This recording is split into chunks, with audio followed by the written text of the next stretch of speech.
All right, everybody. Good morning, good morning, good morning. Hello, hello. Goodness gracious. Yikes. Hello, hello, hello. Good morning, good morning. What a day. Yes. Good morning. I don't know, just me. I mean, we're okay. I have I'll confess right now, everyone. I have only pulled the Birthright Citizenship case, so we can go through that. I have not looked at the other cases so far, which I will, but this one's kind of a big one. So we're gonna take our time and go through it. Hello, good morning, good morning, good morning. I think we'll be all right, Frank. I think we'll be all right. I know. It's not great, but it's also not too bad. Not too bad. Yeah, we're gonna be all right. This one, the birthright system, we're gonna be okay. Just me. We're gonna be all right. That's one of the reasons I wanted to come on as quickly as I could here, because there's a lot of misinformation that has been going on regarding the birthright citizenship case. So we're gonna work on it. Oh, thank you so much. We're gonna work our way through it here. Right. No, it's all right. It's okay, everybody. it's gonna be all right. We're gonna work our way through this case together. I've got the basics down, so I'm feeling like we're gonna be all right here. This decision, right? So just came down from the U.S. Supreme Court, literally just 30 minutes ago, and the decision came out. And this case is about whether or not one circuit can put an injunction into place for the entire United States. That's what this case is about. That's what this is about. Right. So, yes. Now, people could go either way. There have been a lot of questions. Should there be an injunction allowed throughout the entire United States, like during the Mifepristone case, or should it just be left up to the individual circuits? That's the question. That is the question here. So when looking at this, what had happened was the birthright citizenship issue was put into play because of an executive order. So over in Washington, a judge had said this is completely unconstitutional. And so I'm going to put a preliminary injunction into place to cover the entire United States.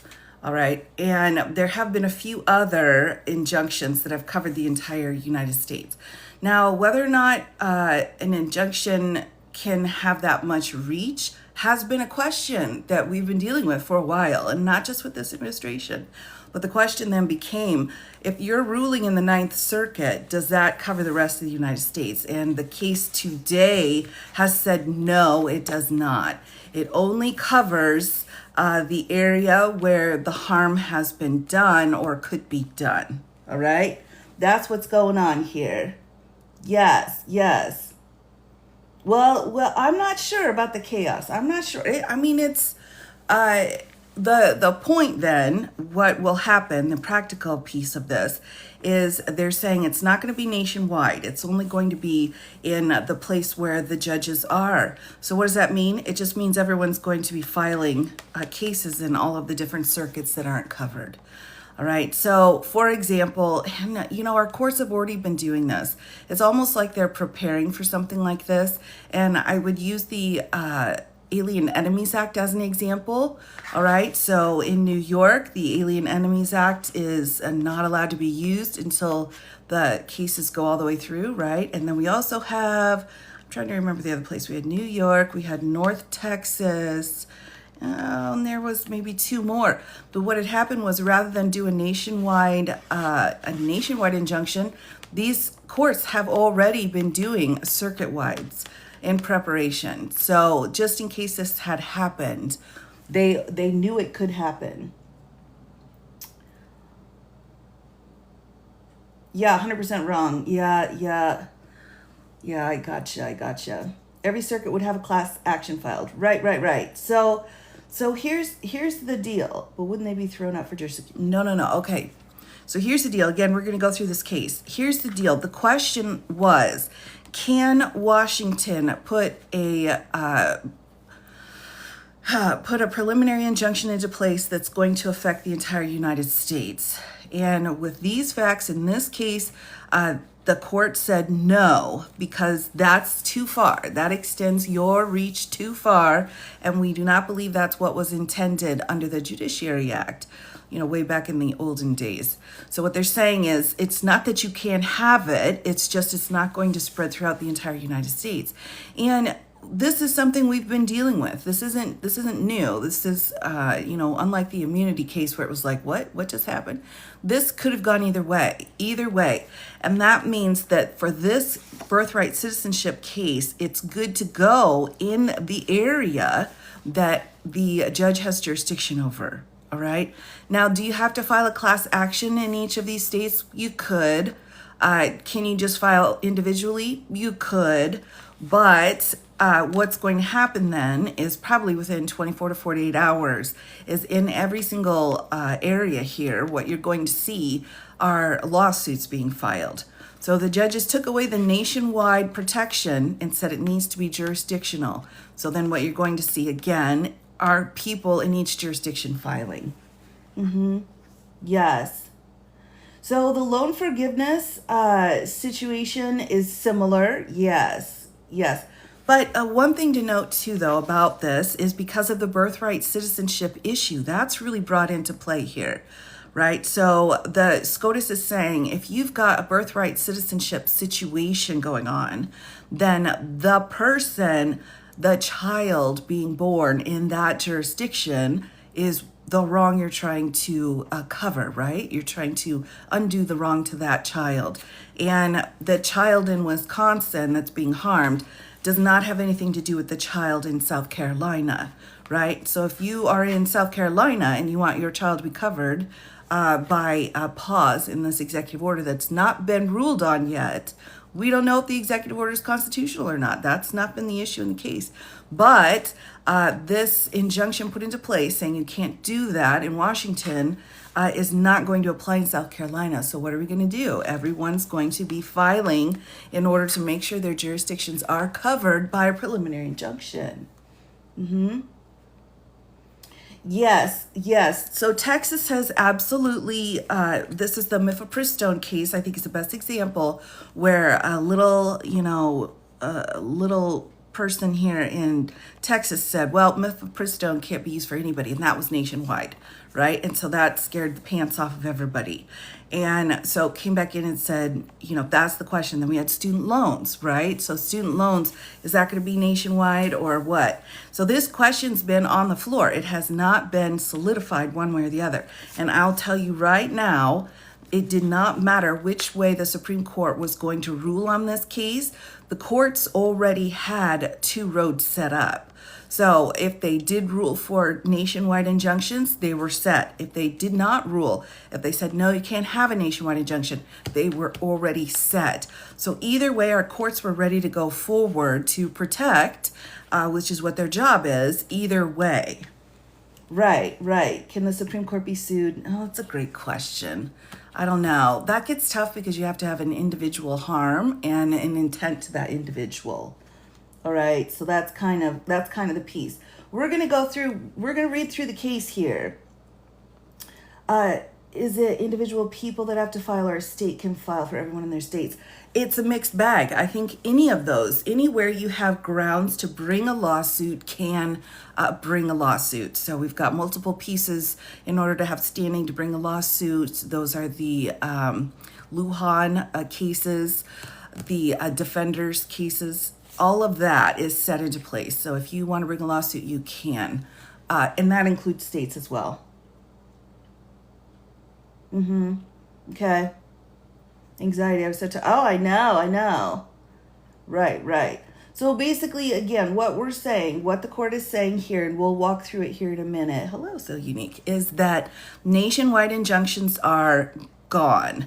And the reason they're gone is because they're not able to address the problem or fix the harm that's been done here, and then all the rest of the harms. Like, that's just too far to extend that jurisdiction for the court.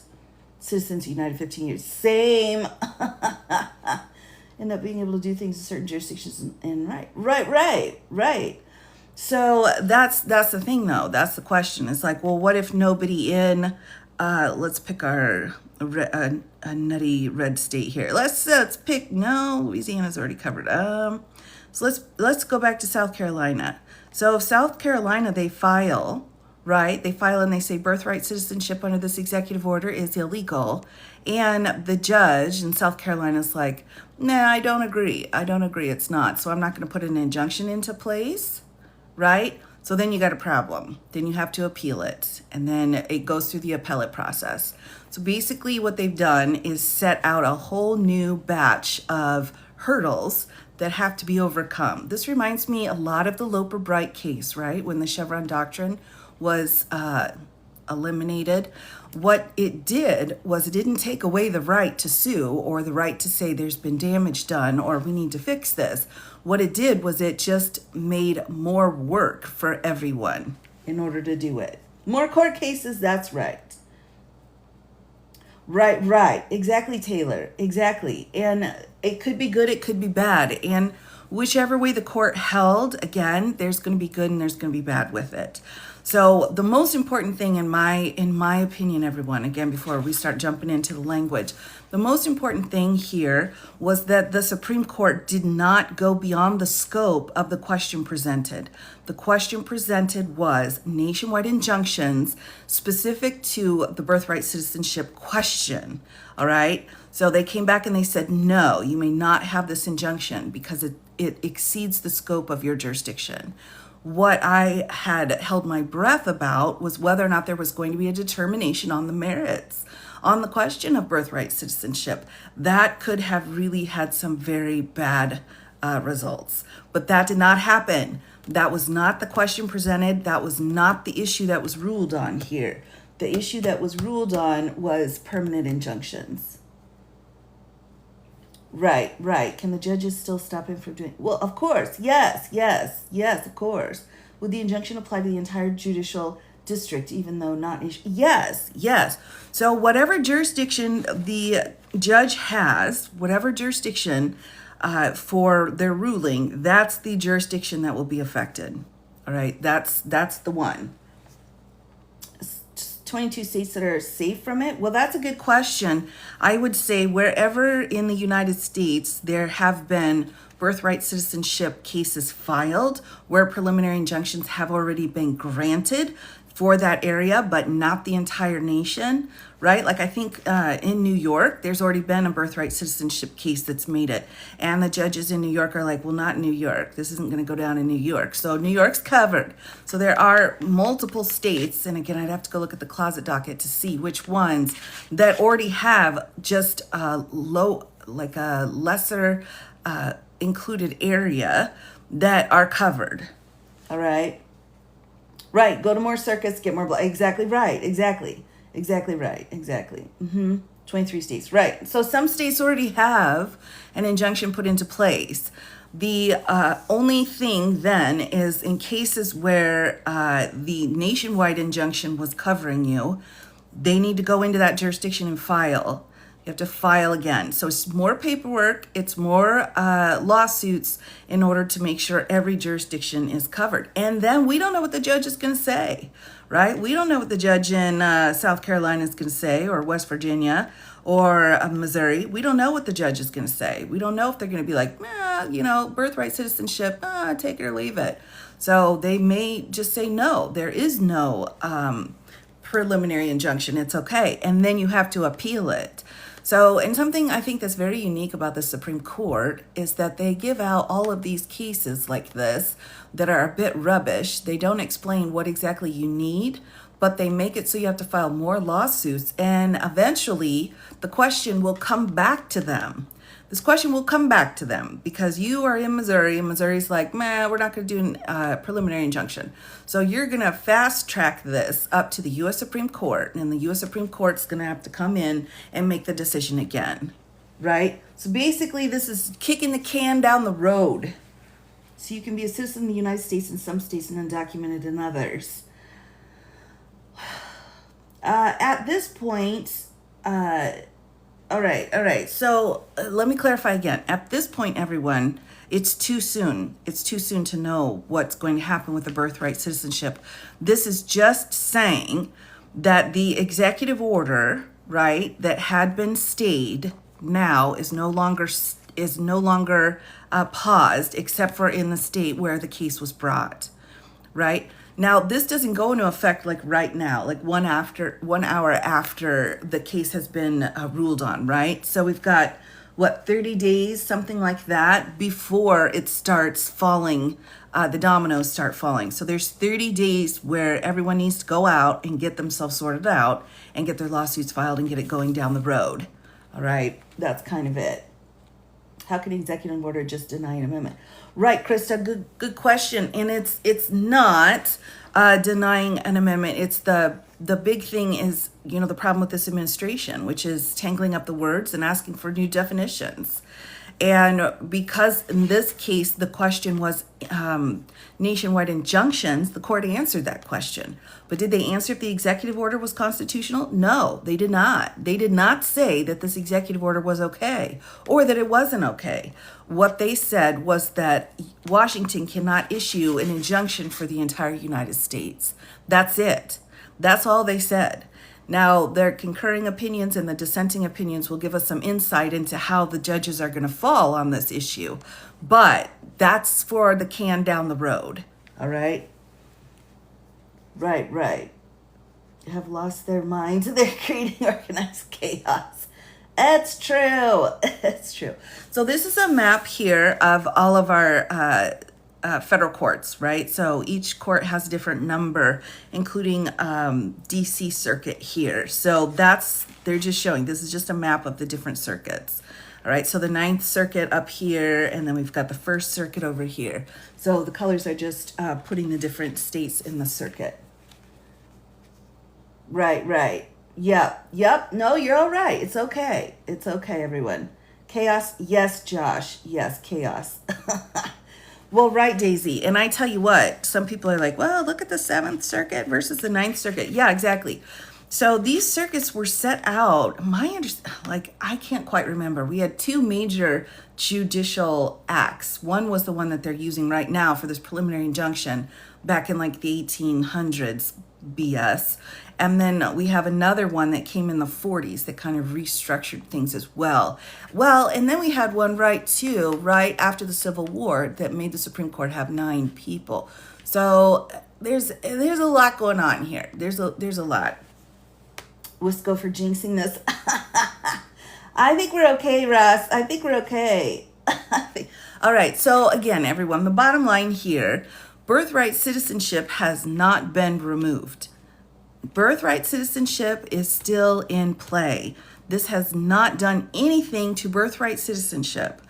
This case has set it so that nationwide injunctions are outside of the jurisdiction of an individual court jurisdiction. All right, that's what this case is about. And that's still a big deal because we've got preliminary injunctions all over the United States. We've got 300 cases against this administration, and in 75%, 80% of them, we've got preliminary injunctions.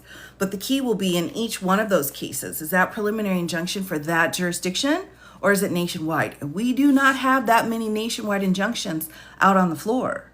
All right. And in fact, under the Alien Enemies Act, I don't think we even have a nationwide one. We have a handful of jurisdictions that have already said, no, we need to take care of the Alien Enemies Act before you start, kidnapping people, but it's not been for the entire nation. All right. Not at the moment, coffee drinker, not at the moment. And is SCOTUS corrupt? I think that's something that should always be asked. Okay, right. So let me start reading through this case here, everyone, and I will point out to you where the language is that's taking effect here. We don't want to go too far down the fear spiral at this point. I don't know what the other cases are yet from the Supreme Court, but it's too soon. It's too soon to panic. Oh, thank you so much. Thank you. It needs to be investigated. Right, I agree. I agree. Just the beginning, because when a Democrat comes to power, they'll be. Well, that's the thing, and I think we're going to see that in some of the writings here in the decision, because it's not just for this president; it's for all the presidents in the future, and again, unlimited power, genie power. It's going to be out of control. Too many people think corrupt is having different opinions. I agree. I agree. We can all have different opinions, but we do all need to properly document the money that we're given from gifts. All right? That's where I'll put that with the Supreme Court. Living through a struggle. Oh, I know. Orange man's favorite. So, right. So, we're okay. Oh, my goodness gracious. No, everybody. No. All right, so let's write this out. Number 1 here, and then I'm going to dive in. Again, I'll just do the summary. We'll walk through it here. So number 1, if for anyone coming here, birthright citizenship is not over. Is not over. All right, that's number 1. Here, nationwide injunctions.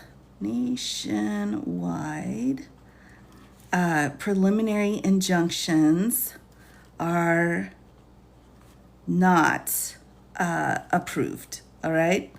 So under the Judiciary Act, you may not do a nationwide injunction, all right? And so let's go ahead and go through this case a little bit. I'm going to do Mr. T. Rump here versus CASA.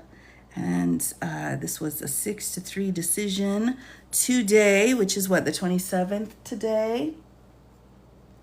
Try not to panic, but it's really hard. Oh, I understand. Oh my gosh, I know. These are difficult times here, for sure. So this was the 27th. So we have a 6-3 decision on the injunction question only. Injunction. Now, some people might say, well, if you look at the concurring and the dissenting opinions, we're going to see how they're going to rule on birthright citizenship. We can only handle one thing at a time. So we'll just do our one thing at a time here. I'm panicking. Oh, I understand.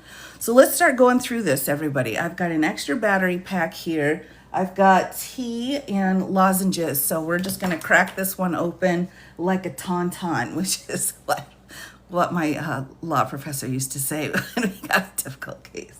We're going to crack it open. Yes. No Hulk yet. The day is young.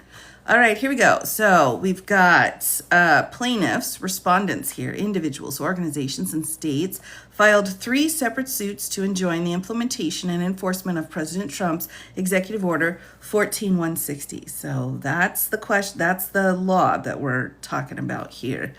Federal Register. The executive order identifies circumstances in which a person born in the United States is not subject to the jurisdiction thereof. All right, so subject to jurisdiction. All right. And is thus not recognized as an American citizen. So there's got to be some kind of, loyalty piece to it. The plaintiffs allege that the executive order violates the 14th Amendment Citizenship Clause, which is Section 1 of the 14th Amendment here, right?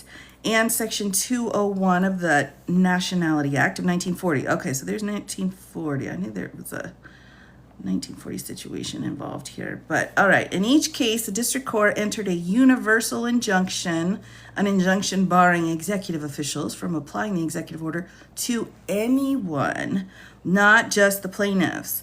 And in each case, the Court of Appeals denied the government's request to stay the sweeping relief. So this is the issue, all right? So in order to cover everyone, for everyone here, everyone, there we go.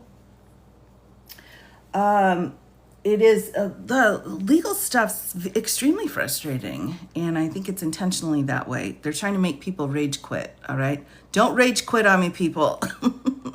The government argues the district court lacks equitable authority, so that's a key term here, equitable authority, to impose universal relief, and has filed 3 nearly identical emergency applications, seeking partial stays to limit the preliminary injunctions to the plaintiffs in each case.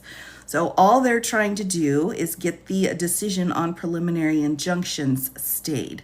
The preliminary injunctions that are in place are saying that the executive order is not allowed to be used until it goes through the process. All right, we got to take it through the process. It can't be used. So they're asking that you stop. They're asking the Supreme Court to stop that protection. All right, and the Supreme Court said yes.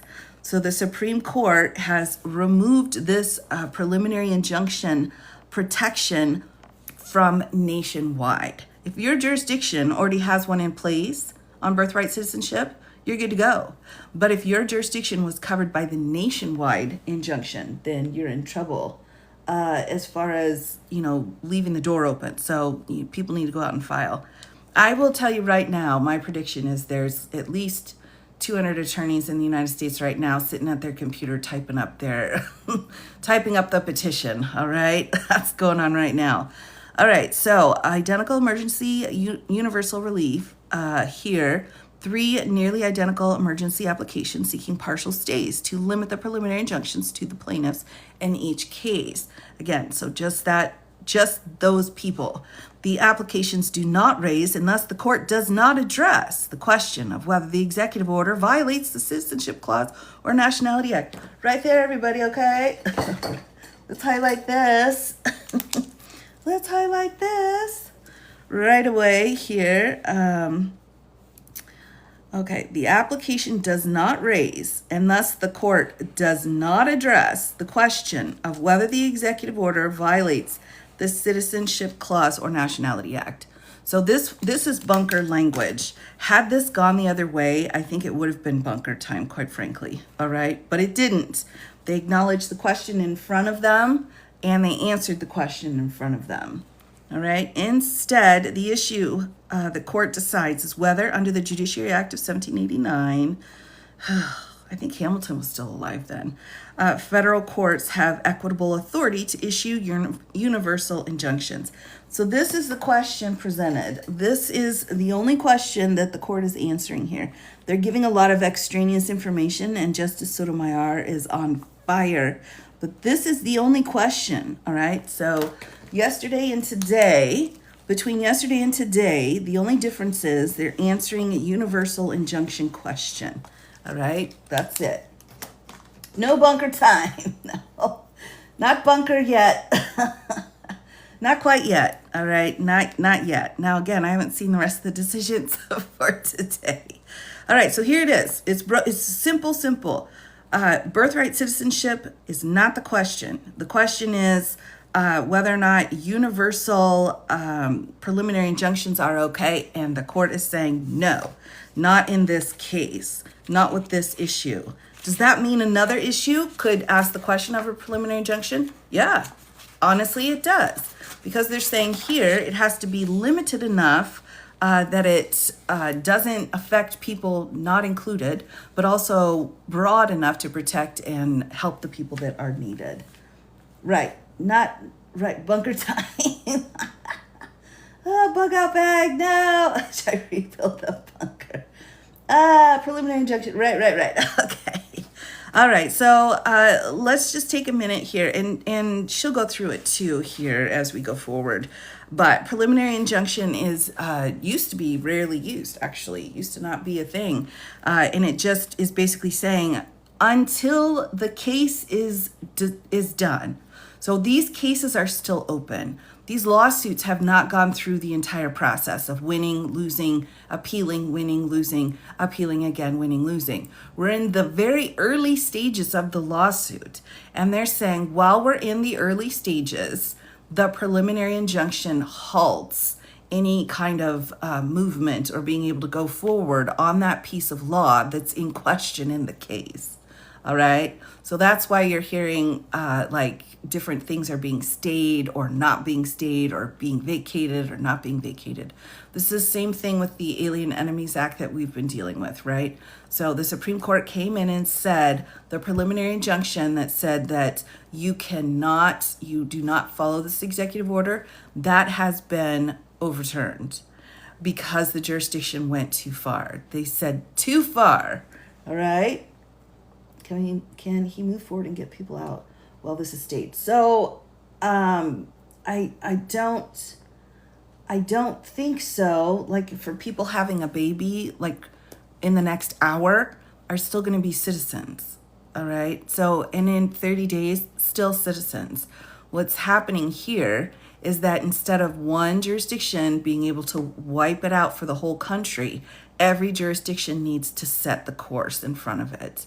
All right. For dealing with that jurisdiction and then get appealed. Right? And then it gets appealed again to the Supreme Court. And then the Supreme Court micromanages the crap out of everything again. Okay? Okay? Right. Or, right, because they have a baby. Right. It's very expensive to have a baby here. All right, so here we go. Let's dive in again. Let's get here to the language. So again, number one, birthright citizenship is not over.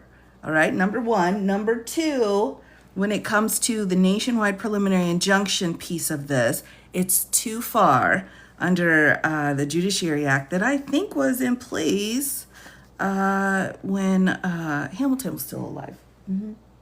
Right. Taking too much power. Well, they're really micromanaging for sure. All right, here we go. Let's dive in. So universal injunctions likely exceed the equitable authority. So, and let's just pick out words here that mean the court will need to make a determination. At this point, I'm going to circle the words that mean the case has to go back in front of the Supreme Court in order to define that. Likely exceed the equitable authority that Congress has given to federal courts. The court grants the government's application for a partial stay of the injunctions entered below, but only to the extent that the injunctions are broader than necessary. What does that mean? What does broader than necessary mean? Great question. Only the Supreme Court knows. To provide complete relief to each plaintiff withstanding to sue. So again, this is the Lujan factors in order to be able to sue in federal court. So what exactly is complete relief? I don't know. The Supreme Court's going to have to tell us that here. All right. I've been wide open for a year. Yeah, I don't even know what that means, wide open. Like, what do you mean? Well, you know what was happening with you. Right. So we need to pay up for... Oh my God. All right. Here we go, everybody. Come on back now. Come on back to the reality here, people. Oh my gosh. All right. So next, the issue raised by these applications, whether Congress has granted federal courts authority to universally enjoin the enforcement of an executive order, plainly warrants this court's review. So this again is an executive order question.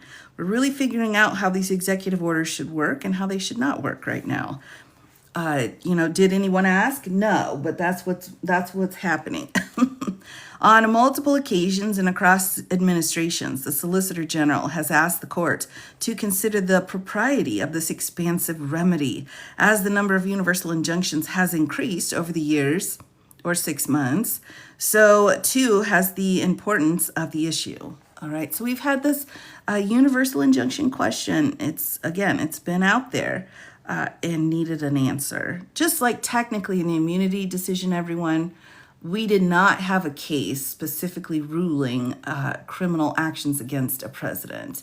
So technically, we didn't have an answer. The immunity case said, well, we'll answer that, later. All right, here we go. Yikes. All right, here we go. The government's likely to succeed on the merits of its claims that the district court lacked authority to issue universal injunctions. So they're not saying the government would succeed on the merits on birthright citizenship. No, they would succeed on this universal injunction question, right? That's so important to remember here, all right? Let me just pull out the cases here. for my own eyes here. Da, da, da. Here we go. Here we go with that one. And then the Judiciary Act. Ugh. All right, so holding that for a stay application to be granted, the applicant must make a strong showing of likelihood of success on the merits. The issuance of a universal injunction can be justified only as an exercise of equitable authority. Yet, Congress has granted federal courts no such power. All right, so again, let me just highlight this here. So there's no authority anywhere saying that Congress was okay with federal courts having this level of power. The Judiciary Act of 1789 endowed federal courts with jurisdiction over all suits in equity. And still today, this statute is what authorizes the federal court to issue equitable remedies. Here, and we're citing that. This court has held that the statutory grant encompasses only those sorts of equitable remedies traditionally accorded by courts of equity at our country's inception. So, that's archaic, but alas, it is what it is here. So traditionally accorded by courts of equity. We've got all kinds of stuff for courts of equity here. This means it can't, right. Oh, hold on, everybody. My hair just fell. My hair fell. I'm going to put my hair back up again. Oh, my goodness gracious.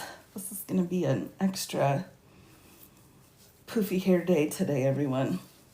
Love your fingernail. Oh, thanks. Be annoying since they bring this type of case back. Well, yeah, you'd think that, Leo, but that tends to be what this court likes to do. They like to micromanage the crap out of everything, and it's going to come back, especially over the summer when they're not going to be able to have their little vacations. All right, universal injunctions are not sufficiently analogous to any relief available in the court of equity in England at the time of the founding, because that's the most important thing. Sorry, hashtag sarcasm. Oh, my goodness gracious. Equity offers a mechanism for the Crown to secure justice where it would not be secured by the ordinary and existing processes of law. Like, how far are we going back here, people? This judiciary prerogative of the king thus extended to those causes which the ordinary judges were incapable of determining. Yikes. All right. Eventually, the Crown instituted the practice of delegating the cases that came before the judicial prerogative to the chancellor for his sole discretion. This is really creepy. This is creepy here. We're gonna pull this out as creepy. I'm sorry. What? Are we reviewing how the king works? What? Creepy here. All right, so injunctions were no exception. There were sometimes suits to restrain the actions of particular officers against particular plaintiffs. Again, of importance here, suits in equity were brought by and against individual parties, and the chancellor's remedies were generally party-specific. Oh my goodness gracious. All right. Oh, ew. You cannot have an injunction except against a party to the suit. So this is going to be the cornerstone of this case, all right? This is what, I think this is Justice Barrett who's writing this. So she's saying this is the key here. You cannot have an injunction except against a party to the suit. In sum, under longstanding equity practice in England, there was no remedy remotely like a national injunction. Nor did founding era courts of equity in the United States chart a different course. If anything, the approach traditionally taken by federal courts cut against the existence of such a sweeping remedy. All right. I don't know, everyone. When we go back this far, it starts to get into like the Salem situation, and that's a little bit off-putting. In my humble opinion here. So here, hold on. I'm just pulling these cases out. All right. So, where the plaintiff successfully challenged the constitutionality of a law on which state officials had relied to confiscate alcohol that the plaintiff kept for personal use. Although the plaintiff sought an injunction barring enforcement of the law against both himself and anyone whose rights were infringed and threatened by it, the court permitted only relief benefiting the named plaintiff. So again, this is the hill that she's on. All right, this is the way she wants it to be here. So only the people named as plaintiff are the ones that should be affected. Oh, thanks so much. England certainly is not the U.S. Certainly it's not. All right, the court's early refusals to grant relief to non-parties are consistent with the party-specific principles that permeate the court's understanding of equity. Neither declaratory nor injunctive relief, the court has said, can directly interfere with enforcement of contested statutes or ordinances except with respect to the particular federal plaintiffs. Okay, yikes. Oh my goodness. It creeps me out when we talk too much about old school England days, because that wasn't good for me or my people. Yikes. So we've got here on the Doran case, in fact, universal injunctions were conspicuously non-existent for most of the nation's history. Their absence from 18th and 19th century equity practice settles the question of judicial authority, because that's what we want to base everything off of. We want everything to be in line with the 18th and 19th century. Oh my gosh. No, I want to vote. All right. So while equity is flexible, the court's precedent emphasizes that its flexibility is confined within the broad boundaries of the traditional equitable relief. Because the universal injunction lacks a historical pedigree, it falls outside the bounds of federal court's equity authority under the Judiciary Act. That's interesting. Okay.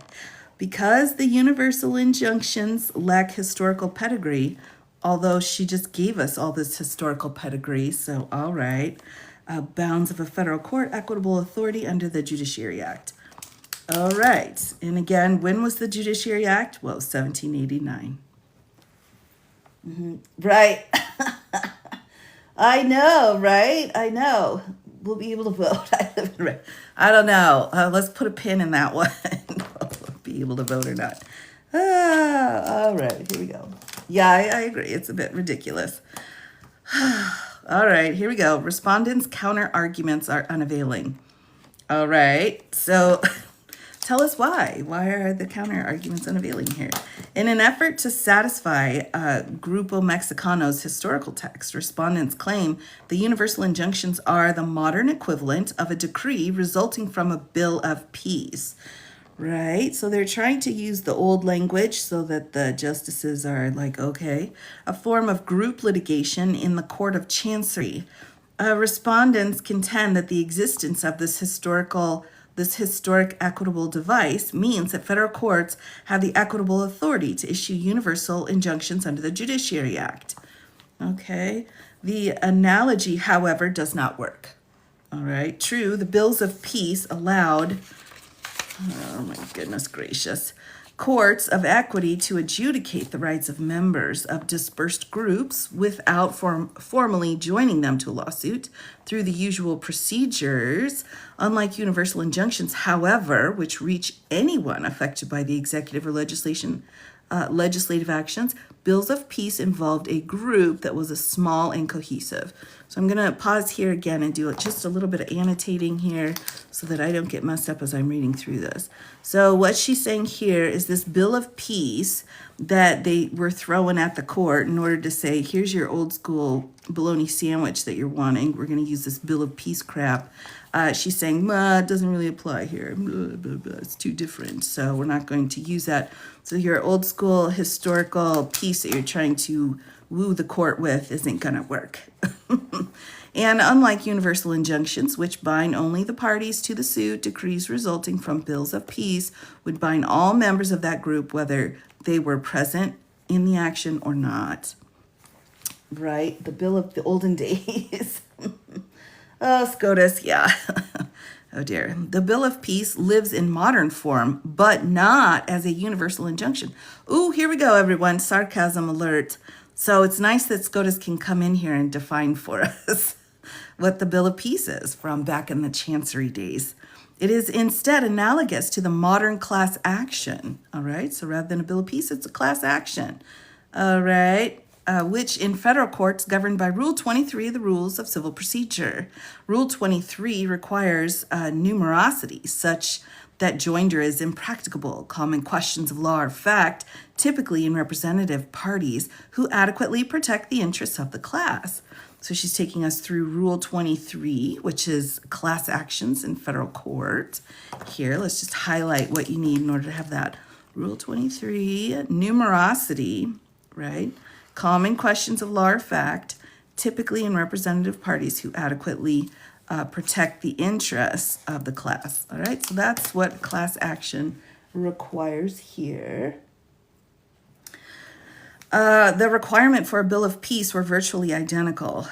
Great. By forging a shortcut to relief that benefits parties and non-parties alike, universal injunctions impermissibly circumvent Rule 23's procedural protections.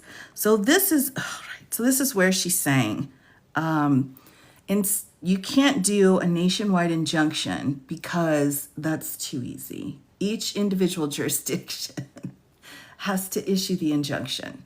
So we're going to do it the easy way or the hard way. And she's like, we're going to do it the hard way because that's what's requested of us. And I think that that's best. Oh my gosh. All right, so that's the first piece. So the Bill of Peace is getting no dice, Chicago, all right? It's a class action. You're going to have to bring it as a class action. Next, respondents contend that universal injunctions, or at least these universal injunctions for the birthright citizenship, are simply an application of the principle that a court of equity may fashion a remedy that awards complete relief. But complete relief is not synonymous with universal relief, right? So that's where we're getting into the court having to define the words that we're using, which is, you got to have a definition. So we have complete relief versus universal relief, and those are not the same. It is a narrower concept long embraced in the equitable tradition that allows courts to administer complete relief between the parties. Oh my gosh. We've got case law. To be sure, party-specific injunctions sometimes advantage non-parties, but they do so only incidentally. So she's saying other people that are affected, that's just, part of the game that we play. It's not intentional. So helping others is not intentional. Not intentional. So that should not be the intent behind the injunction. Okay, if it accidentally helps somebody, that's all right. Right? Here prohibiting... I'm going to need to take a sip of tea after that one. Oh my goodness.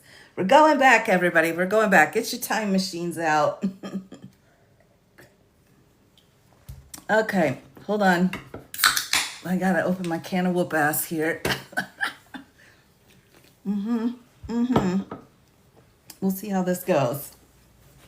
I'm not feeling positive about the history of stuff at this moment, but we'll be okay.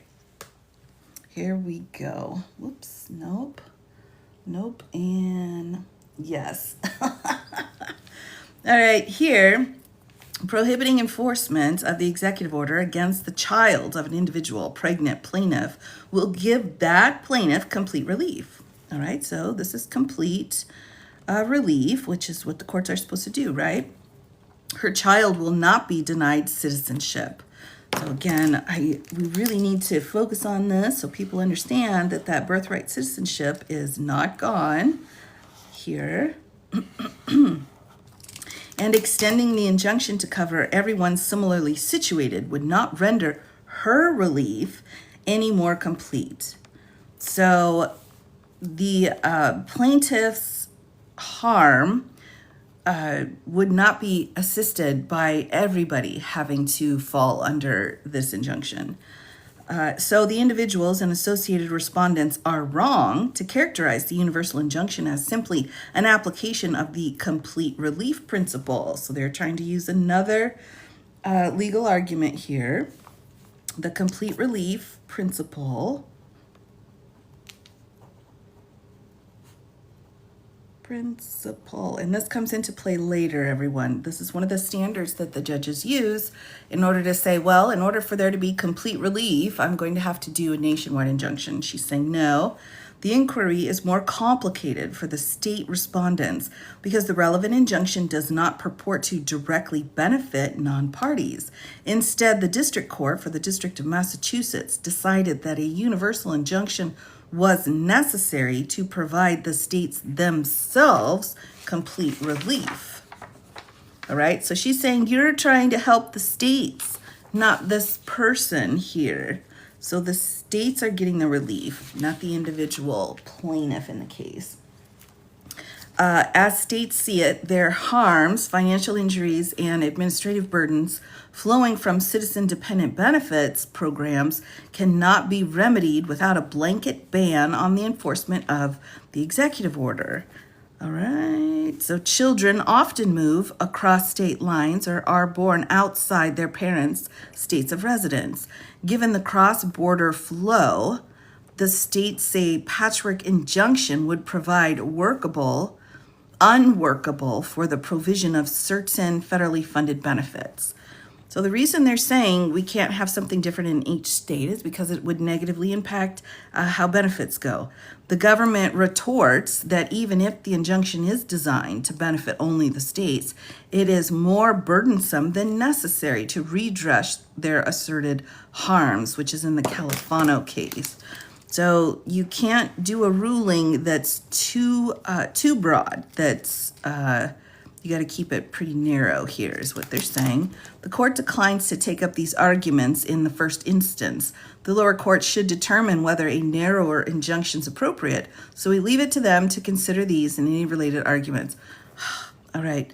So this, what you just heard, everybody, this is that can being kicked down the road. Blah, blah, blah, blah. So here they're saying it's up to the district courts to decide, but each individual one will have to make that decision. It can't be for everybody. Right. Right. Right. There's the can, Krista.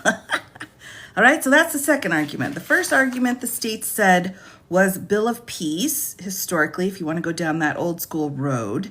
And they're saying no. The next is complete relief principle here, which is also a no. So nope. And then here's their third argument. Respondents defend universal injunctions as a matter of policy. The government advances policy arguments running the other way. As with most questions of law, the policy pros and cons are besides the point. Ooh. She's like, that's not relevant, so we don't care what your policy issues are. I wonder, relevant. That might be of assistance if she still feels that way regarding bigamy. I'm just curious. Thank you for explaining. Oh, sure, of course. There's a lot to this here. So, all right. That was the third piece. So the third piece isn't relevant. D, to obtain interim relief. Now, again, we're in a different subsection. We did the three pieces that they argued, and so now we're moving forward. To obtain interim relief, the government must show that it's likely to suffer irreparable harm absent a stay. So they have to say, we will be irreparably harmed by having this nationwide stay because we don't get to do what we want to do, and that would be harmful for us.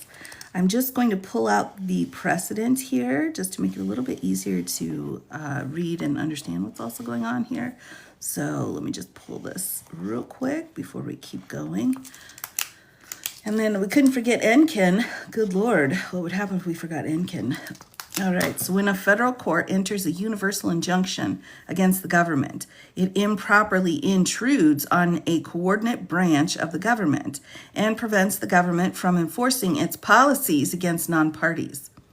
All right. All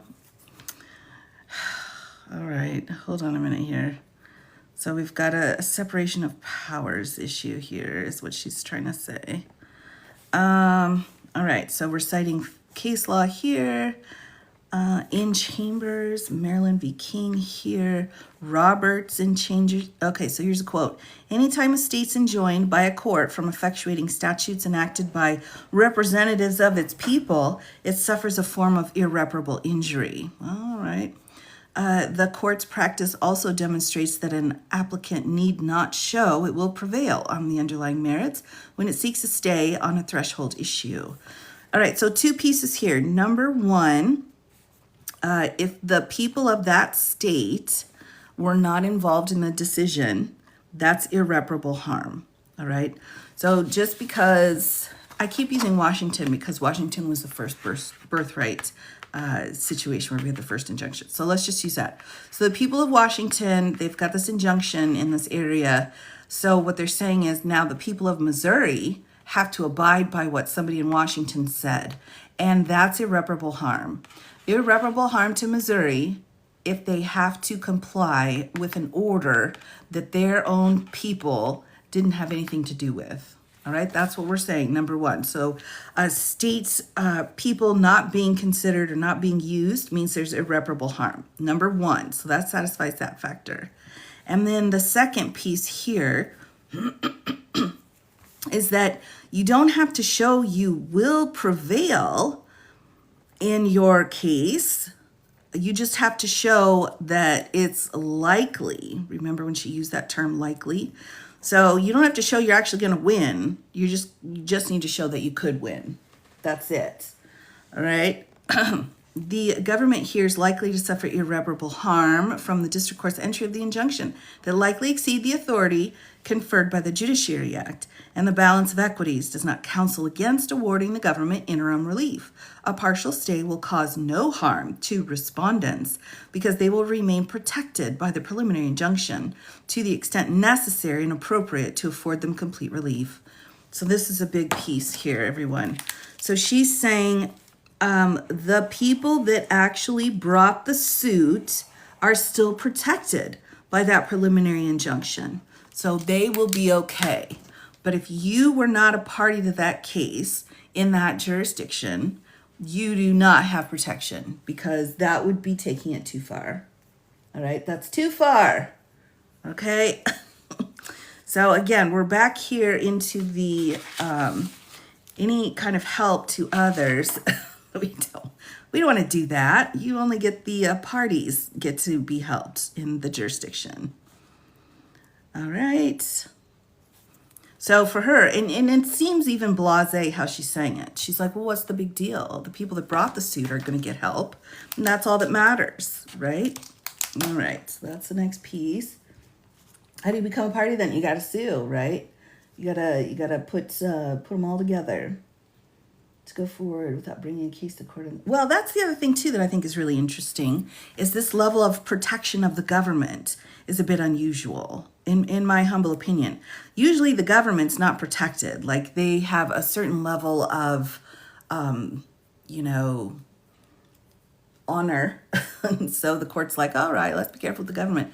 But this level of protection is very interesting here because they're saying the government here is likely to suffer irreparable harm. The government, right? The government itself from the court's injunction, likely exceeding the authority of the Judiciary Act. So we don't want to harm the government here with their stuff. People fine, government not fine. All right, E, when a court concludes that the executive branch has acted unlawfully, all right, the answer is not for the court to exceed its power to. Okay, careful. Careful. Hold on here, everyone. Go through here. The government's applications for partial stay of the preliminary injunctions are granted, but only to the extent that the injunctions are broader than necessary to provide complete relief to each plaintiff with standing to sue. All right, so this is the full holding here. Government's application for a partial stay. So their request was only that the pausing of the executive order, right, should not be allowed. And she's saying, okay, that's fine. So that piece of the stay has been granted. All right. So we've got Justice Barrett, who delivered the opinion here, Roberts, Alito, Gorsuch, Kavanaugh, Thomas wrote a concurring opinion. Gorsuch joined. There's a shocker. Alito filed a concurring opinion in which Thomas joined, and then Kavanaugh filed a concurring opinion. Yeah, that's interesting. He filed his own. That's interesting, Kavanaugh. What are you doing, man? What are you doing? Filed a concurring opinion. Sotomayor filed a dissenting opinion, and it's quite the dissent, everyone, in which Kagan Jackson joined. Jackson also filed a dissenting opinion. All right, so right, we'll keep going through this here, but again, just to give a summary for those who are just joining us, all right, this case is about whether or not you can have a nationwide injunction set in one state. So where is this? Right here, in one state, and that it applies to all the states. And the SCOTUS is saying in this situation, by having an injunction for everyone, that's not of any benefit to the people that filed the lawsuit. Not only that, but these people over here are going to be irreparably harmed if you have to follow what some Massachusetts judge said. So here's our injury. If they say in Massachusetts, well, we're not in Massachusetts, those aren't our people, right? So we shouldn't have to comply with Massachusetts crap. That's what they're saying here, all right? So because of that, it's irreparable harm. And because it's irreparable harm, the government then wins in this situation, all right? Saying lower district courts can only apply to the plaintiffs. Right, and jurisdictionally. So, and it's not even that clear in what she's saying here. It's not specifically saying only this particular plaintiff. It's just saying whomever the plaintiffs are in the lawsuit. All right, so you may have multiple plaintiffs. You could have a state. There could be different kinds of plaintiffs. So you still go forward under regular right to sue jurisdictional questions.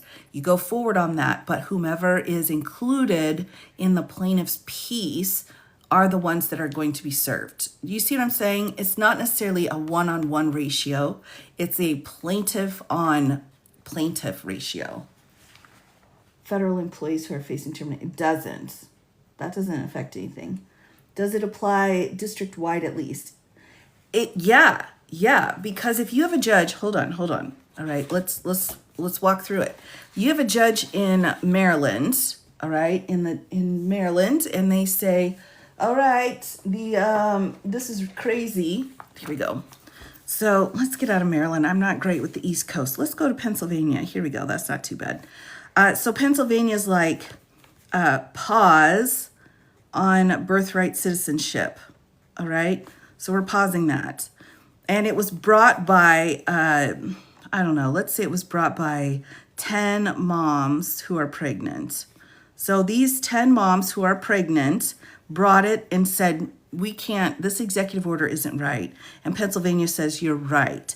So that's paused. All right, we're going to pause that. We're going to get through the whole process and figure out what the verdict is, what the answer is later on down the road. Okay, so we're still appealing this case. This whole case is still being worked on. All right. So then another 10 moms in Pennsylvania come in and say, well, we're going to be negatively affected. All right, we've got 10 kids too.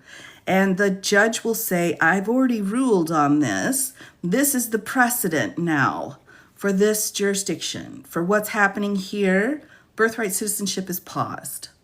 All right, so sets of plaintiffs, you can get however many sets of plaintiffs you want in a jurisdiction, but the ruling in the jurisdiction is the precedent for that jurisdiction. Meanwhile, if we were to go to Montana, right? Montana is like, well, we're fine. We're fine with birthright citizenship. Birthright citizenship here, all right? They've got another set of 10 moms. They're okay with that. It's fine. So those 10 moms then need to appeal. and they will appeal, and then the question will come into play again. Eventually, they'll appeal it all the way up to SCOTUS, and they'll say, Montana said that birthright citizenship pausing wasn't necessary, but we think it is. So now SCOTUS has to answer the question on whether or not a preliminary injunction in Montana is specific enough or is too broad for the situation. All right? You see what I'm saying? Right. Everything that's being done here is going to flood the courts. And again, I use the Loper-Bright Chevron doctrine, a reminder for everyone, right? And the Chevron doctrine that was overruled, where if there was an ambiguous piece of language in a law, an expert could come in and say, well, this is actually what it means. That's not allowed anymore. Now you got to take it to court. The court determines what it means, right? Because they can do that somehow. And so we're in the same kind of situation. Rather than having something that overall is unconstitutional, they're like, this goes against the United States Constitution. So nobody in the United States should be negatively affected by an unconstitutional law. Instead of that, you're going to have to go into each individual place and jurisdiction and get the precedent set in your jurisdiction. All right, so it's just a heck of a lot more work. Class actions happen and people aren't paying a loan for everything. Right. Okay, VC, sure. So class actions with which the judge here was talking about are, let's pull that out here real quick. Exactly which rule, right? So we have Rule 23 of the Federal Rules of Civil Procedure. Let's just look at that rule real quick, because I'm sure everyone's interested. But we can't just fly by a rule that's been so clearly set out. All right, so Rule 23 here. Let's just look and see what the actual language is here, right? We don't have to guess. We got the receipt right here. Let's just read it. Let's read the receipt. All right. Oh, sorry. Here we go. Oop, still, there's more. All right, so here's the class actions rules. Right, this is in the Federal Rules of Civil Procedure, and class action is under Rule 23. All right, so prerequisites: one or more members of a class may sue or be sued as representative parties on behalf of all members, only if the class is so numerous that joinder of all members is impracticable. So there's too many people affected, and so there'd be 55 lawsuits where it's the same exact issue every time. 2, there are questions of law or fact common to the class. 3, the claims or defenses of the representative parties are typical of the claims or defenses of the class. So they all have the same problem. And 4, the representative parties will fairly and adequately protect the interests of the class. So the people who are representing the class need to make sure that they're really watching out for everybody in the class, not just themselves, all right? So that's what's needed for a class action. And when you have multiple people involved in a class action, representatives, and then ultimately multiple people, like for example, the DVD case includes a whole bunch of Venezuelans that are like, you can't use the AEA to send us to a prison. Please, do you mind? That's a class of people. And when you have a class of people, then the attorneys are representing a class, right? Rather than the individual one by one. So if you are an attorney on a class action, all right, whoever pays for you, most attorneys in class actions, they go for on contingencies because they're going to get 30% of whatever the winnings are, right? So most of those cases are going to be a contingency case where you're not having to retain for thousands of dollars and then do a per hour payment in order to keep it going, right? If you think about that, think about the Marlboro cases, right? All of the cases right now, pretty much all of the big cases going in the Trump cases are all class actions at this point. They're huge, like federal funding. We've got all professors that have filed cases, all Venezuelans, all Nicaraguans, all, whatever. They're just these groups and groups of people. And so the payment system is different. How can the Constitution apply unevenly across the country? That's a great question. It can't. The Constitution has to apply the same. The problem here is that we don't know how the Constitution applies to a birthright citizenship right now, because that has not been answered, because this lawsuit's still ongoing. We haven't done anything. We haven't had any facts, any law presented. We haven't had any trials. We haven't had any of that stuff to determine whether or not birthright citizenship is, okay to be attacked under an executive order. We don't have the answer yet.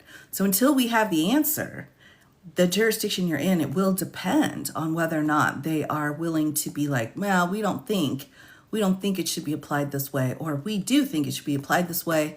You're protected, you're not protected. So the protection orders of a preliminary injunction, those are going to be different. They're going to vary from jurisdiction to jurisdiction. But the constitutional question on birthright citizenship has yet to fully be answered. Wouldn't it take an amendment to change birthright citizenship? So, right. Now, the thing is here, with birthright citizenship, it is in the Constitution, but it's also established by U.S. Supreme Court case law, right? So, is it, oh my gosh, I always get the names mixed up. I forget. Kim Kim, forgive me. Anyway, the Kim Ark case, we'll just call it Kim Ark, all right? That set it out when it came to the Chinese Exclusionary Act, which is, atrocious. So that case set out the constitutional piece of it, saying the 14th Amendment is birthright citizenship. So if we're going to change the way that birthright citizenship works, we would need an amendment. But if they're trying to change the definition of words, that's a little bit different. And that seems to be kind of what the deal is here. They're trying to change what words actually mean. And so in the executive order, they're saying subject to the jurisdiction thereof means something different than how it has been in the past. And so that decision on whether or not those words have been interpreted correctly or not, that's in the courts. Right, it ends up making, well, right. Can you bottom line this? Will this bring harm, or is this just making it harder for people to file? All right. So, bottom line, everybody, bottom line here. This is making, making it so that a heck of a lot more lawsuits are going to be filed. All right, that's the bottom line. Instead of having a few states come in and say, this is blatantly unconstitutional, they're saying, well, you need to each individual jurisdiction needs to bring that question. All right. Now, if you have one court in Massachusetts that's like, that's Maine, this is Massachusetts. Oh, I struggle, everybody, with the East Coast. Maryland's down here. So Massachusetts is like, well, in my jurisdiction, we're pausing this executive order. We think it's unconstitutional. So anybody else in Massachusetts bringing a lawsuit is going to be like, well, we've already had a ruling. That's our precedent. Meanwhile, in Kentucky, there's only been the nationwide protection. So in Kentucky, they're going to need to file a lawsuit saying birthright citizenship executive order is unconstitutional. And then the judge will come in and decide whether or not a preliminary injunction is appropriate. Maybe they'll say yes, maybe they'll say no. And if they say it is appropriate, then we appeal and continue to go up through the appellate process. Are the other injunctions still in force nationwide? Do you mean for the other lawsuits against the administration? Is that what it's going to be a mess? Yes, it is. Yes, mess. Okay, yes. So we do have, it's actually not that many. And again, I kind of started the live by saying, one of the things to keep in mind is that our judges are supposed to be like the best and the brightest of us. And I have absolutely seen that over the last 6 months. Absolutely.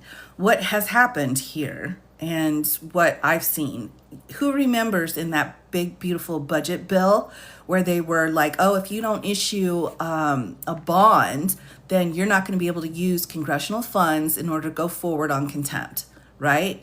As soon as that even hit the floor to be talked about, our judges immediately started issuing bonds. They're like, fine, you want to play the game? We'll play with you. That's exactly what's been happening here on the birthright citizenship stuff, because they knew that this nationwide injunction question was coming. they prepared. What's going to happen if they say it's okay? What's going to happen if they say it's not okay? And so courts have been going through the process of saying in this jurisdiction instead of spreading that nationwide injunction across the whole United States. So we really don't have that many nationwide injunctions in place. And the other example I give is the Alien Enemies Act. We've got multiple jurisdictions where they have held Alien Enemies Act is unconstitutional in this situation. Pause until we get a final answer. So that gives us enough to do a preliminary injunction. Pause. Once it goes through the process, then we'll have a final answer, okay? Those are from jurisdiction to jurisdiction. Those aren't.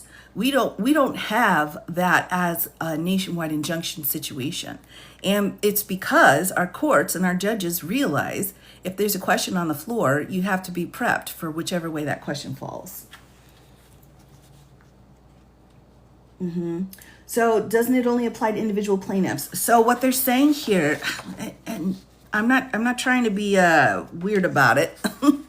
What they're saying here is, right, so let's just go through this again real quick. Let's say 10 moms bring a birthright citizenship case in Pennsylvania. So in Pennsylvania, they're like, birthright citizenship executive orders out of control. Pennsylvania says you're right. So then another set of moms come in and say to Pennsylvania, well, blah, blah, blah. And they're like, we've already ruled on it. So does this case say only the specific people named as plaintiffs? No, they're saying the regular process will work it out so that the people are covered in the jurisdiction. So we're not saying only these 10 moms. We're saying these 10 moms and then anyone else that's bringing a lawsuit in this jurisdiction, we've got precedent set now for you. This is your precedent. All right, so we don't have to have every single human in the state bring a lawsuit. What you need is some court, some jurisdiction within the state to set precedent for your state. Does that make sense? Right. Right. It's confusing. So what does this new ruling mean? This new ruling states the nationwide injunction stopping the birthright citizenship executive order is too far. It exceeds the authority of the court. So the court needs to, so they're going to kick this back down to the original courts. I think there are 3 separate cases here. I know Massachusetts, I know Washington's one. I can't remember where the other one is. They're going to kick it back down and they're going to say you need to narrow the scope of your injunction, which will be very simple. They'll say, okay, it's not nationwide. That's it. They'll clean up those words and then those people will be covered. So once that happens, does everyone in the state of Washington then need to bring a birthright citizenship case? No. Why? Because you've already got precedent. They've already said no. One court has already said no in Washington. Your other courts are going to fall in line. No, they're not a new thing. No, they're hotly debated though. We've had universal injunctions talked about for a really long time. We've just not had a firm decision. And this administration is unique because we've not had a situation where 300 lawsuits have been filed against the executive branch for violating the Constitution. We've not had that ever before, ever. So what's happening then, these preliminary injunctions that are halting unconstitutionally seen pieces of law, that's why judges halted on these preliminary injunctions before the case is even tried, before the decision's even made on whether or not it is constitutional or not. These preliminary injunctions then, can they spread throughout the entire United States or not? We've got so many preliminary injunctions going on, it's out of control. This never happened before. And it's just continuing to happen because more lawsuits are filed every single day by this overreach here and the constitutional questions of what the administration's doing, right? So we're fighting it out in court. We're in a civil war in the court, right? SCOTUS can't keep up, which is why I'm like, dudes, why are you micromanaging? You're not going to be able to handle all this stuff. Constitutional crisis. Well, I don't like the word crisis. I think we're in we're going through some growing pains, right? We're under construction. Maybe a better way of saying it is we're under construction right now. Please excuse the mess because it is messy. It's very, very messy. Has been this corrupt? Well, that we know of, Krista, that we know of. There may be some stuff out there. I don't know about that Woodrow Wilson. I just don't know. But certainly not at a degree where we can see everything. We're at a point now, everyone, where we can literally see every single thing that's going on. And as Michelle Obama said, that light that's focused on you is very, very bright when you're in the White House.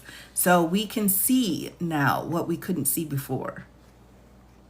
You break down. It's a bit. So the colors, yes. So the colors here are just the designated circuits, right? So the Ninth Circuit covers all of these states here.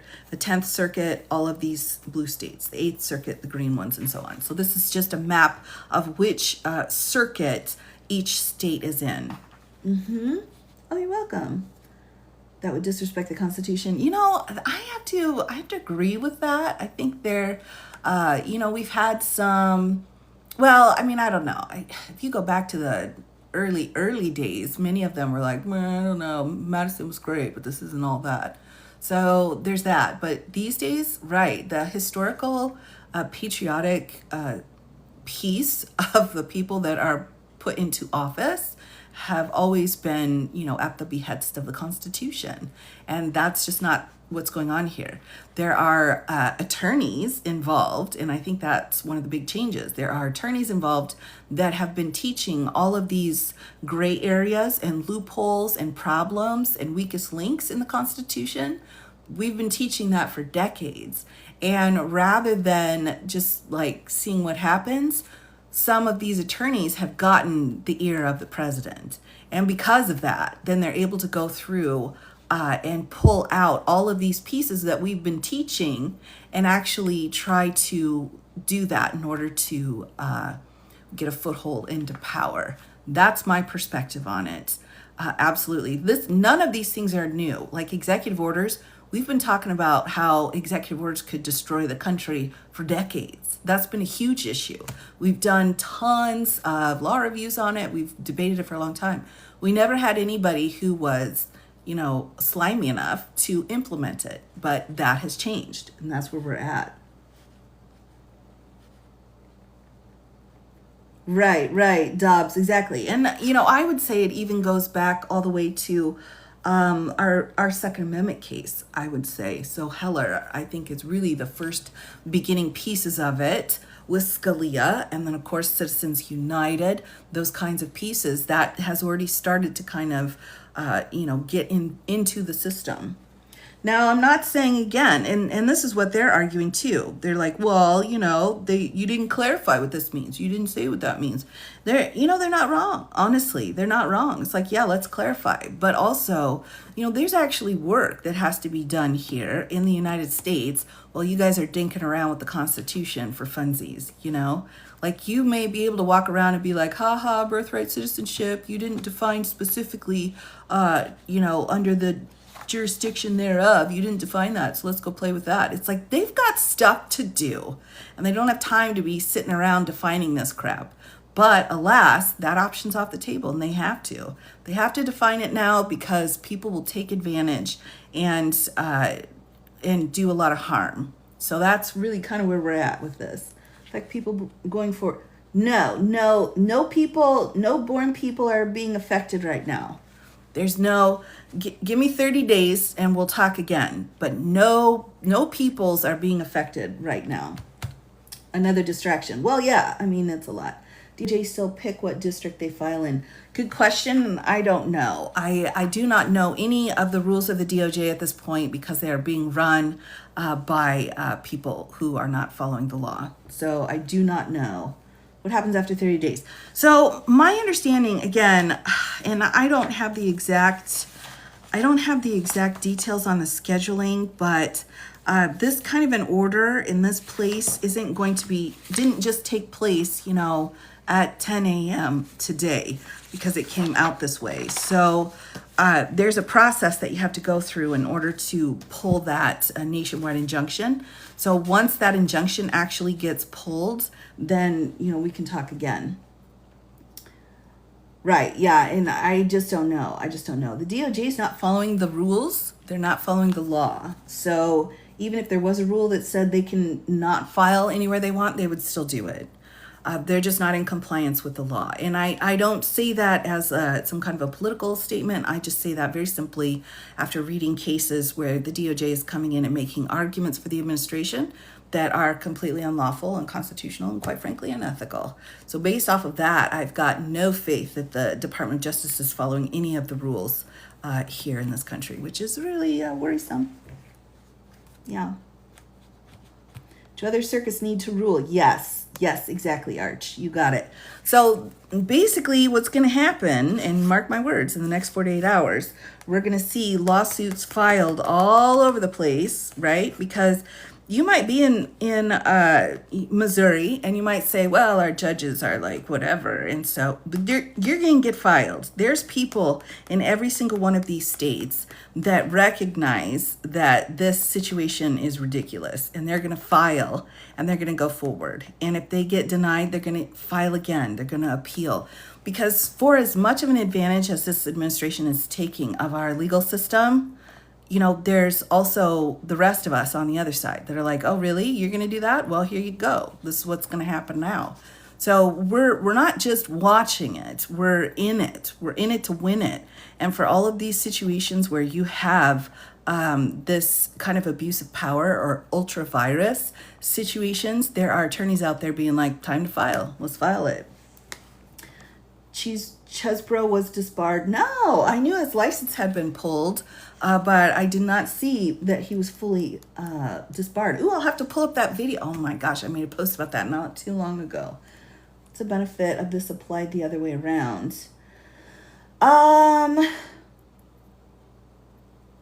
there other legal folks willing to do this? Absolutely. Oh my gosh, everybody, behind the scenes, let me pull the curtain back.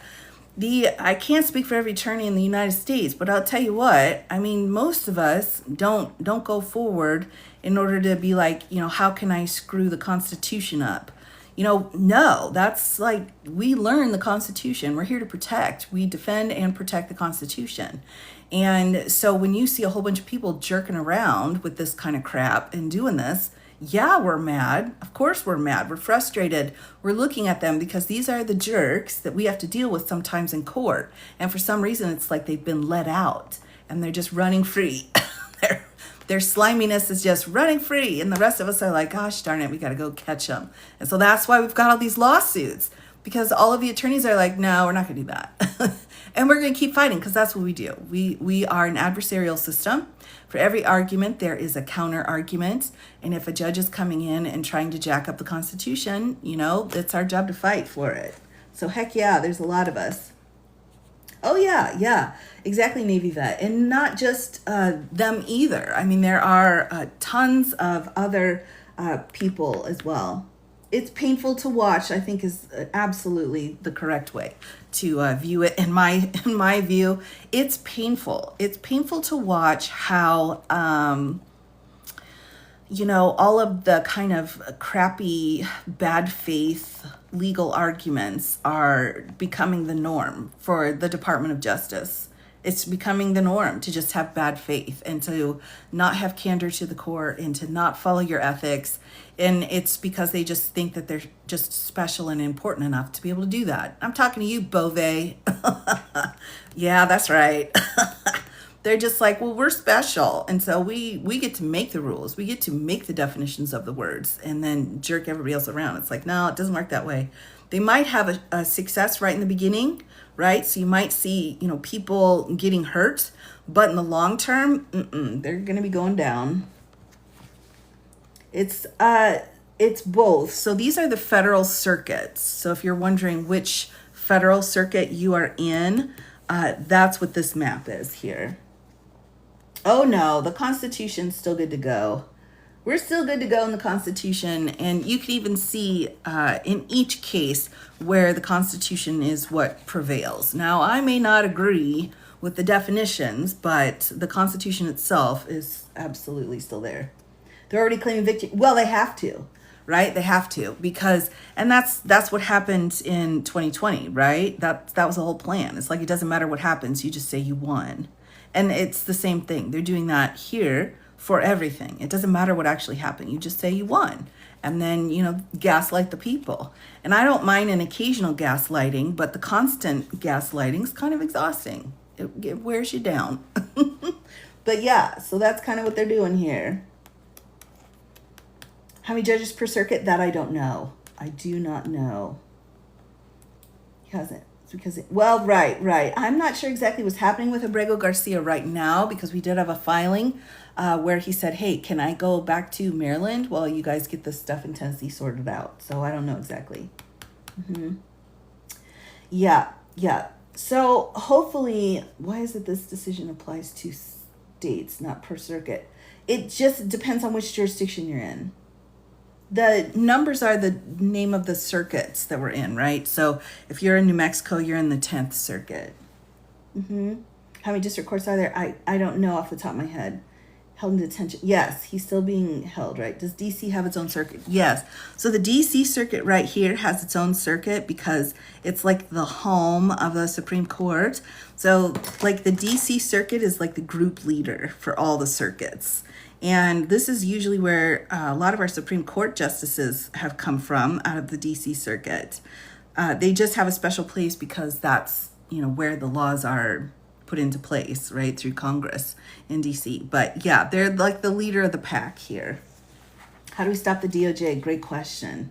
That's a great question, and I don't know. The way I look at things is in how I look at just me is the only way to deal with something that's that corrupt at this point, because the lawsuits are being filed. People are like, this isn't right. So all of those things are being done. But for me, it's just, you got to stay away. You got to stay away from it. It's like a creature that's getting taken down. You got to stay out of its way, or else it's going to come for you, because people are going after it. They absolutely are going after it, and rightfully so, and they should. So for me, it's like, I'm going to stay back. I'm going to stay out of it because I don't want to get taken down with the ship, and that ship is going down. So that's my view. Can this executive order have a class action filed against it in the middle level outside of the district? The location of where the class action's filed depends on the jurisdictional rules. So I think I know what you're saying. A lot of times, in what I've seen, is people trying to skip the district court. They're trying to bump straight into the appellate court to skip a step, or even skip the appellate court and head up to SCOTUS, which is what Jack tried to do with the DC case. But the courts aren't really allowing for that. Very, very rare. There was a Texas case that made it through where the Supreme Court's like, man, we don't know about that. But they're trying to skip through it, and most courts aren't allowing it. First Circuit rules on suit for Massachusetts. Maine will also need to file suit. So, right. And that's kind of what we're saying here. It's going to depend on how far your precedent stretches, right? So if you're in Tennessee and you are deciding a case, right, you don't have any precedent, but Ohio has already decided that case. So you're going to look to Ohio because you're in the Sixth Circuit, and then you will determine, are we going to follow that, or are we going to split? So it's too broad to say that it's going to hold for everyone in that circuit, but it will have an influence on it. Right. The best way to cover everything is for jurisdictions to, we've got Washington over here, but will Washington affect how Montana rules? I don't know. It's really just the controversial places where they are trying to push it through and allow for it, where the fights are really going to be. Can use Ohio as precedent. Yes. So that's how our precedent works, everyone. So if you are in Colorado, right, you rely on Colorado precedent. So if there's 5 birthright citizenships cases filed in Colorado, whichever one gets decided first, that's the precedent. All right. Now, let's say, though, New Mexico next has a case, and they're like, well, we don't have anything in New Mexico, and Colorado just ruled, and we're in the 10th Circuit, so that's the next level that you can go to. But if you start going to, well, the 3rd Circuit said this, like, no, you look to your own circuit first for your precedent. So look to your state, look to your circuits, then that's your next level. And then if nothing's been decided anywhere, then it's like de novo. Do we not know if it's being applied retroactively? So that's not even a question on the floor. The merits piece of it, to pull apart the language in the executive order for birthright citizenship, that's not even on the floor. The Supreme Court's not talking about that right now. And we're not even talking about that in this lawsuit. We couldn't even get to that question yet. We couldn't even get to it. We were only in a situation where they said, you may not use this right now because we haven't determined if it's legal or not. And the court said that only applies to you people, not the entire nation. So now they are still arguing this. We still haven't decided what's going on with this executive order, but they're saying there's no pause for the entire nation. So if you want it paused, you're going to have to bring a suit in your jurisdiction. All right. And then you're going to have your judges pause it. And if they don't pause it, then you're going to have to appeal your judges. All right. That's kind of how that's going down. How will courts deal with added workload? They'll keep doing what they always do, which is overworked, underpaid, and doing the best they can with what they've got. Our courts tend to expand when needed because at the end of the day, for our courts, it's more important to go forward on your oath to the Constitution and justice than it is to have everything polished, shiny, and gold-plated.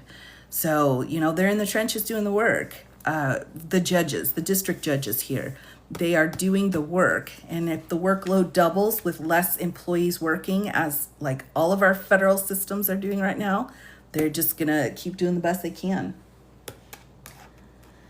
If they can split. So the circuit, no, because, and I get what you're saying. So let's say in the Fifth Circuit, they're saying, well, no on birthright citizenship. And then the Eighth Circuit's like, well, we say yes on birthright citizenship. Now that we've got a split, that means we're going to the Supreme Court. So if you have a split between circuits, then it goes to the Supreme Court if it gets appealed again, or you apply whatever's going on in that circuit to your area. Right? For example, the Second Circuit is technically, last I checked, is the only circuit that has incorporated the Third Amendment to their circuit. So the Third Amendment applies to everybody in the Second Circuit. But does it apply to everyone in the Ninth Circuit? No, because we only have the Second Circuit that's decided it. Ninth Circuit can say, if Second Circuit decided it, we're going to go ahead and do that. That's fine, but they don't have to. All right, so that's the example I try to use to explain the circuit split. But if 2 says one thing and 9 says another, go to the Supreme Court because they have to figure out what the answer is, what the final answer is. And that's kind of what we're dealing with these injunctions, is they're kind of split on should it be just jurisdiction or should it be the nation. So we had a couple of states that said whole nation, and then we had a few states that said just our jurisdiction. So it was split that way, and that's why the Supreme Court needed to answer it. Deportations, not based off of birthright citizenship. That question's not been answered. The question's not been answered yet. Everything is paused at this point. People, well, I'm not sure. They rely on confusion. Within the circuit can be different.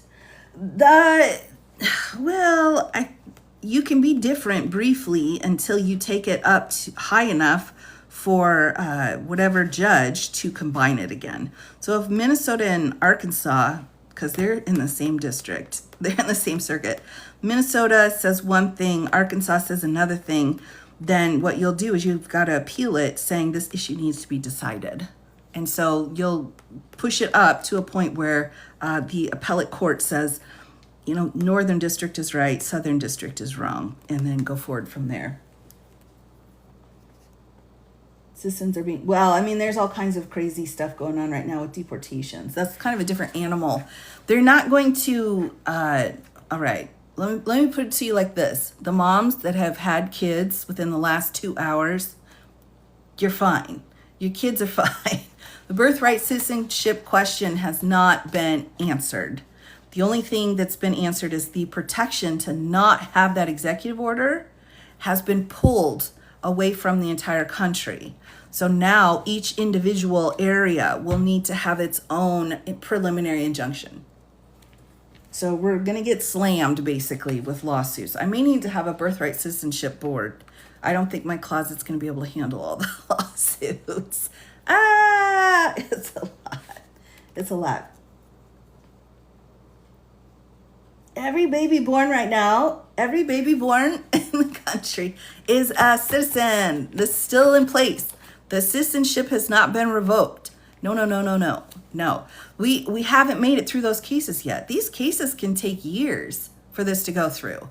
And the fact that we're 6 months in on a preliminary injunction for one of the first executive orders is taking 6 months to get this decision. And then now they need to go back and still figure out the preliminary injunction. This case is going to take forever. We're at a preliminary injunction. We don't have any other motions. We don't have any other discovery that's been going, or motions to dismiss or summary judgment. We don't have any of that. We're all the way at the beginning, at the very beginning of the cases here. So, I mean, it's going to take some time for it to go on. How can we monitor our particular circuit courts? Right, so you can go online and the different circuits have their own websites. So a lot of times the circuits are split, north or south or whatever.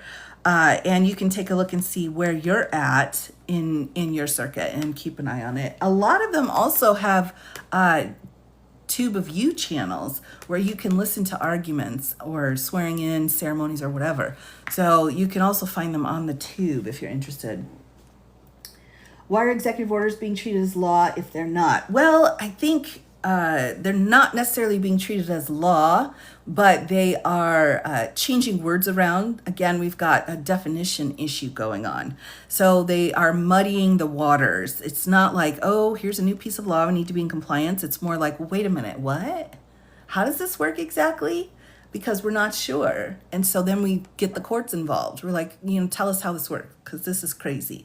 Like, for example, the tariffs case, right? We've already got judges saying the IEEPA tariffs are inappropriate because there's no emergency that was needed for the IEEPA in this particular situation, right? So those have already been summary judgmented out. Like, no, you've got nothing here. And then those are being appealed. So we've got to get those final answers going.